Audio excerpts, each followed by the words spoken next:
قال جاء رجل الى رسول اللہ صلی اللہ علیہ وسلم، ابو ہریرہ سے روایت ہے کہ ایک شخص رسول اللہ علیہ الصلوۃ والسلام کی خدمت اقدس میں حاضر ہو کر عرض کیا، فقال یا رسول اللہ انا نرکب البحر، اے اللہ کے پیغمبر ہم سمندری سفر کرتی ہیں، ونحمل معنا القلیل، اور ساتھ تھوڑی مقدار میں پانی اٹھا رکھی، من الماء، پانی سے تھوڑا سا پانی اٹھا کر رکھتی ہے اپنے پاس، فإن توضأنا به عطشنا، اگر ہم اس پانی سے وضو کریں تو پیاسی رہیں گی، افنتوضأ من ماء البحر، کیا سمندر کی پانی سے وضو کر سکتے ہیں ہم؟ فقال رسول اللہ علیہ الصلوۃ والسلام نے فرمایا، هو الطہور ماؤه والحل میتته، اس کا پانی پاک ہے اور اس کا میتہ حلال ہے، رواہ مالک وآخرون واسناد صحیح، یہ حدیث مالک اور دوسری محدثین نے نقل کی اور اس کی سند صحیح ہے۔ سائل کون تھا؟ نمبر 1 بات، جاء رجل، امام ذیلعی رحمہ اللہ فرماتے ہیں کہ اس شخص کا تعلق قبیلہ بنی مدلج سے تھا، البتہ بات یہ ہے کہ اس کے نام میں اختلاف ہے، تلخیص الخبیر میں ہے کہ اس کا نام عبداللہ تھا،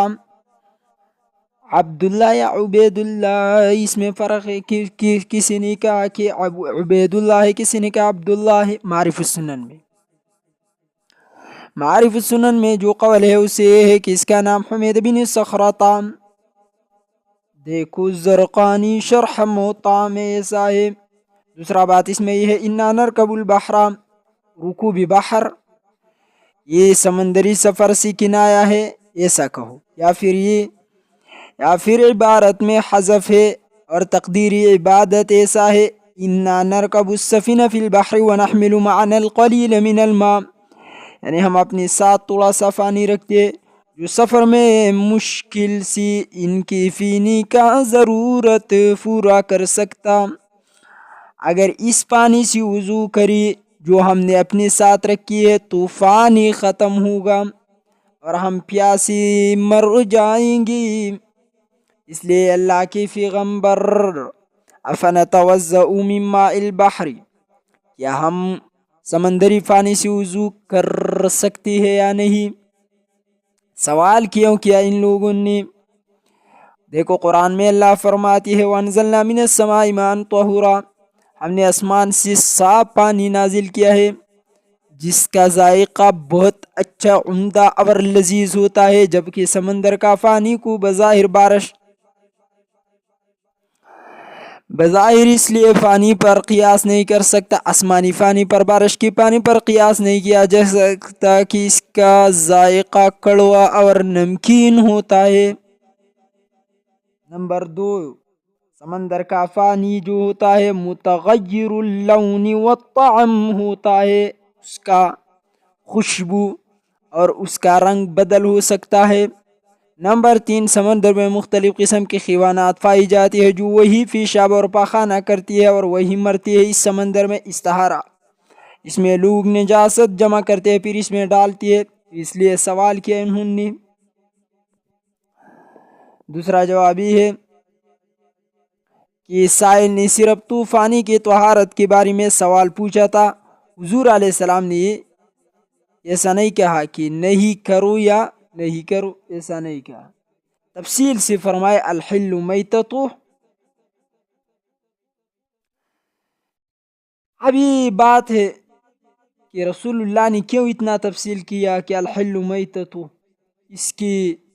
حلال ہے اس کا میتہ، ایسا رسول اللہ صلی اللہ علیہ وسلم نے کیوں کہا کہ پانی بھی پاک ہے، حل میتۃ،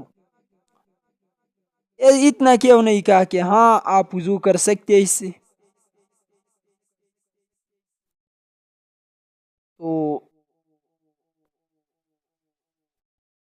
جواب یہ دینا ہے کہ اگر رسول اللہ فرماتے ہیں کہ ہاں وضو کر سکتے ہیں تو اس سے یہ لازم آتا کہ صرف بوقت ضرورت آپ وضو کر سکتے ہیں، ہر وقت میں نہیں کر سکتے، الضرورت یتقدر بقدر الضرورت، لیکن رسول اللہ نے فرمایا ہوا طہور ماؤہ، جب فرمائے کہ پانی اس کا پاک ہے، والحل میتۃ، جانور بھی اس کا حلال ہے اس کا کھانا، تو جب اس کا جانور حلال ہے تو ثابت ہوا کہ ہر وقت میں آپ اس سے وضو کر سکتے ہیں، ضرورت ہے یا نہیں ہے، لہٰذا بہت سارا کام اس جواب سے رسول اللہ علیہ الصلاۃ والسلام نے کر دیا۔ اور نمبر 2، جہاں تک آپ کی سوال ہے کہ اضافہ کیوں کر دیا، تو زیادت الافادت ما سئلہ اس قبیل سے ہے کہ تعلیم، تعلم اور افادہ میں اسراف نہیں بلکہ موجب اجر و ثواب ہے، اجر اس میں ملتا ہے، ثواب ملتا ہے۔ لا خیر فی الاسراف ولا اسراف فی الخیر، خیر نہیں ہے اسراف میں اور اسراف نہیں ہے فی الخیر، خیر کے اندر۔ اور نمبر 3 یہ کہ سمندر میں لاکھوں جانور مرتے ہیں اور اس میں یہ شبہ پیدا ہوتا ہے کہ پانی سے